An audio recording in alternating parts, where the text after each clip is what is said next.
မိုးသည်ထန်စွာရွာသွန်းမှုကြောင့်ရေလွှမ်းမိုးသောဒေသများတွင်သတိထားရမည့်အချက်များမိုးသည်ထန်စွာရွာသွန်းမှုကြောင့်ရေကြီးမှုအန္တရာယ်ရုတ်တရက်ရေလွှမ်းမိုးမှုအန္တရာယ်မိုးကြိုးအန္တရာယ်မြေပြိုမှုအန္တရာယ်လျှက်စစ်ဒလိုက်မှုအန္တရာယ်ထိခိုက်မှုအန္တရာယ်မွေကိုက်မှုအန္တရာယ်အေးမိ၍ဖျားနာခြင်းအဆုတ်ရောင်ခြင်းကူးစက်ရောဂါများဖြစ်သောဝမ်းပြက်ဝမ်းလျှောရောဂါအစာအဆိပ်သင့်ရောဂါနှင့်အခြားကျန်းမာရေးပြဿနာများဖြစ်ပွားတတ်ပါသည်သို့ဖြစ်ပါ၍သက်ဆိုင်ရာအုပ်ချုပ်ရေးအဖွဲ့များမှထုတ်ပြန်သောလိုက်နာဆောင်ရွက်ရမည့်သတိပေးချက်များကိုတိကျစွာလိုက်နာပါရေလွှမ်းမိုးနေခြင်းတွင်သက်ဆိုင်ရာမှညွှန်ကြားချက်ရမှသာယာယီနားခိုနေသောအဆောက်အဦအမိုးအကာများအောက်မှထောက်ခါပါဂျိုင်းခွက်နှင့်မြောင်းများအတွင်းသို့ချော်ကျ၍ရေနစ်နိုင်သည့်အန္တရာယ်ရှိသောကြောင့်သတိပြု၍သွားလာပါ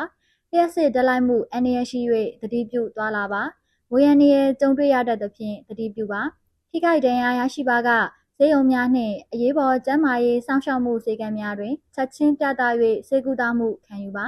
ဝမ်းပြက်ဝမ်းလျှောရောဂါအပါအဝင်အစာအစာနှင့်ရေမှတဆင့်ကူးစက်တတ်သောရောဂါများဖြစ်ပွားနိုင်သဖြင့်ကြိုးချက်ထားသောရေသို့မဟုတ်ကလိုရင်းဆေးခတ်ထားသောရေကိုသာတောက်ပါ